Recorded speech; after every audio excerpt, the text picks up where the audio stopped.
Well, I love what happens when legal eagles seriously investigate Scripture, usually hoping to disprove the existence of God. Josh McDowell is perhaps the best known early example. Decades ago, he gave us evidence that demands a verdict and more than a carpenter. Years later, Lee Strobel set out to attack the Christian faith. He wrote The Case for Faith and The Case for Christ. Now, hot off the press for 2015, I'm holding The Beckoning, examining the truths that transformed an atheist attorney into a believer in God. Michael Minot is the attorney and former atheist. Welcome from Colorado Springs. Thanks for having me. Ooh, I love this one. And would I be fair in saying that Shakespeare captured your original worldview, Michael? Well, all the world was a stage, and I thought the world is all there was. So that was my mindset at the time. A natural explanation for everything, in your view? There was a natural explanation, and Darwin had it right, so said my biology teachers. And there were other things that captured my imagination and seemed like the world worked that way. So I thought this is the only life that we had to live. Well, success is often the goal for a young man setting out. And you were a tennis champion. When I was younger, Don't hold back on us. when I was young, in junior high and high school, I played a lot of tennis. And hopefully the more you play something, the better you get. So I did play state and national tournaments from Florida and spent most of my time doing that. Well, you didn't do anything in half measures. Nothing less than the American dream was the goal, and you landed it pretty well. I went through school and finished law school, came back to the area where I grew up in, and I started practicing law. And things went very well. I thought life was getting better every day. The practice was nice, the financial rewards were good. And then I got a call from a friend who challenged me as to my worldview, my thinking about life. He said that, you are not going to have this opportunity much longer because you're probably going to get married. I wasn't married at the time, didn't have children, didn't have a roommate. And he said, with this amount of time, this would be an excellent time for you to review what you think about life. I called him back the next day, shocked that he would even make these types of challenges to me because, I thought life was fantastic. But I did concede to him that I didn't know everything about the Scriptures. In fact, I knew very little, and that I could find out more about science as well, to bolster what I thought about the natural explanation to everything. So I said, I'll give it a shot, and I'll pick up some books at the library on science and pick up a copy of the Scriptures, and I'll start reading. Now, I think it helps in the case you make today that you don't do anything in half measures. And maybe the other significant thing is that you didn't allow anyone into this process. You just focused in on this solo mission to discover, were you looking for truth? Were you really looking for truth? Well, at the beginning, I really was not looking for truth. At least I thought that I was, but my prejudices were so thick, so encompassing of what my thought process was, that I really did not look for truth.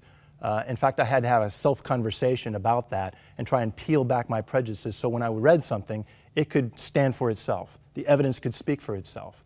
But I also learned some things very early on in this investigation, so I turned from a casual reader into an investigator, particularly from science.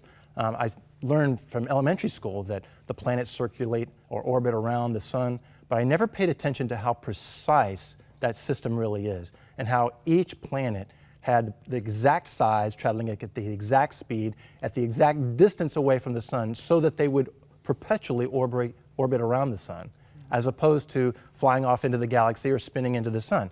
And when all 8 of these planets had that type of relationship to the sun, I thought, this is so complex, so amazing, so precise, that it defies a natural explanation. And from there, I even wondered, what else did I not know that I needed to know about science? And that's when I turned into an investigator, looking for the truth.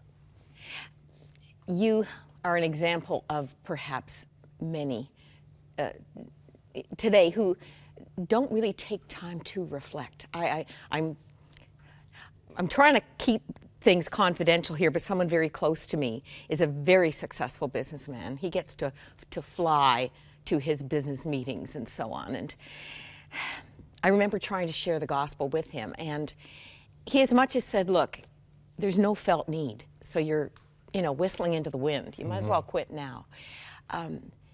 Something kept you going, Michael. kept you probing.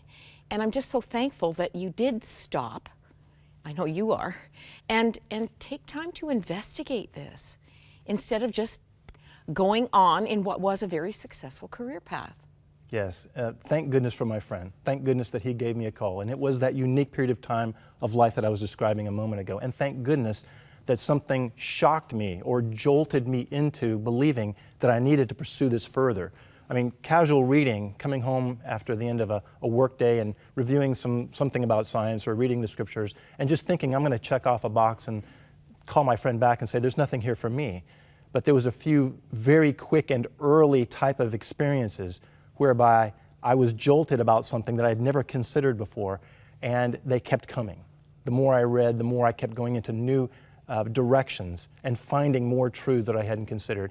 It's kind of like seeing dots on a board that weren't connected, but finally, even after that, they started coming together like puzzle pieces. Right. And like a mosaic, it all started coming together after a few months of doing this. It became more interesting as it went, and more scary as it went, because I felt like I was getting closer and closer to something that would radically change my world. And that was a little scary. We're going to talk about those messengers tomorrow in our interview, because I mean that's the rich treasure of this book. You share all the goodies with us. But was there an aha moment, like Custer's last stand? This was it. You're done. There was a number of smaller aha moments. Again, those things that I couldn't dismiss. I couldn't just set them aside. They were undisputable as to them being a fact and it being inconsistent with what I thought about our lives. But then when I finally came to the point of realizing it was more likely than not that I was a created being, that everything changed. It's like the walls of my prejudices started falling down. Any last crumbles would have come to the ground at that point. And then a few weeks later, I determined that that creator was the creator that's spoken about in the scriptures. Those were my aha moments. What did you do? Well, I took a few weeks without telling anybody what was going on, or that I had come to these conclusions, and just talked to God, first asking for forgiveness for everything that I had done and said before that point, and entering into a relationship with Him. And finally, without having a prescriptive time frame, I just came to the point where I was confident enough that I could tell my family and my friends what had happened. You were concerned about the friends. Well, I think I knew what was going to happen. I predicted to myself that my social structure was about to change dramatically. I didn't know anybody who was a believer. I didn't know anybody who thought about things the way I was now thinking about them, other than my friend, he lived hours away. He was just calling me on the phone. So none of my local friends had thought the way that I did, and I thought there was going to be a huge jolt to them as it was to me, and probably I wouldn't have these friends any longer, and that's what took place. You didn't give up your profession. You continued, at least at that point, you moved forward with, tell us the stream of law that you've been working in. My concentration was in real estate disputes and construction-related disputes, so I handled commercial litigation matters, some business disputes as well. Nasty stuff. But as far it can be, but at the same time, it's very exciting. It's a concentrated area of the law, so it's something that I enjoyed, and something I enjoyed doing and being good at and getting better at it at the time. So I continued doing that, had a much more passionate heart about my clients at that point, and sometimes found the opportunity to share this great news that I had found out.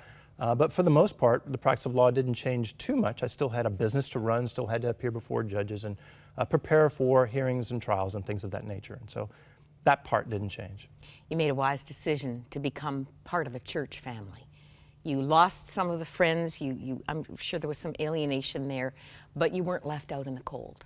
Well, I had lots of time all of a sudden, because whatever I was doing before with my friends, going out, doing different social things, I was no longer doing that. And I was also extremely excited knowing that I had learned so much, but I had so much more to learn. And I was looking forward to people tutoring me, so to speak, by going to a church. At least that's what I imagined would happen when I went to a church. I had never been to a Protestant church before. You could say Methodist, Baptist, Nazarene, Lutheran, any of those, and I wouldn't know what you were talking about other than they were churches. Wow. But there was a very large church near the building where I worked, and so I knew that it had lots of activities. And that was the reason why I chose the church, just because there was lots of activities there, and I knew I needed to be there a lot. You had such a hunger to learn the scriptures. The more you learned, the more you wanted to learn. A new appetite awakened. Well, again, at least for me, when I learned that there were these truths that I had never known before, and there was a boatload of them, then this is just world-changing, life-changing to me, my world. And so I wanted to learn more. I wanted to take all those pieces that I had put together and put more pieces onto that, because I knew there was more. I mean, how can someone like me in just a matter of months learn everything there is to know? I knew that there was many more things to know, and that would fill in on a more full basis what it is to know God and what it is to know who we are. Well, it's a real learning curve, and I love the way you write. I planned to quote you. I don't know if I'm going to do it today because our time has gone so quickly. I think this unleashed the poet in you. Has anyone said that? I don't think anybody has accused me of being a poet, but Wow. I did take some time, because this comes from my heart. And when I was examining these truths that transformed me, I wasn't on anybody else's program. No one gave me a pamphlet and said, here's some things that you could read first. In fact, I rejected that from my friend. I said, I'm going to do this on my own, because I don't want to be talked into anything. You didn't want to be manipulated. That's exactly It had right. to be truth that compelled you. Yes. And so when these pieces came together, I finally then am able to tell that story of what I saw, because it's a story. It's not just a series of do's and don'ts or here's how to live life. It's a story of a loving God who created us, and for very specific purposes. And so in the book, I track those things that I learned that transformed me. Well, I'll make my case about the poet tomorrow, because I am going to quote you. You do say, if we don't seek, we don't find. So I want to invite you watching to come with us tomorrow. Michael's going to reveal some of the messengers that broke through that locked down worldview and brought him into the life that is truly life. And this book is available at our e-store, The Beckoning, examining the truths that transformed an atheist attorney into a believer in God. And join us for more of that investigation tomorrow.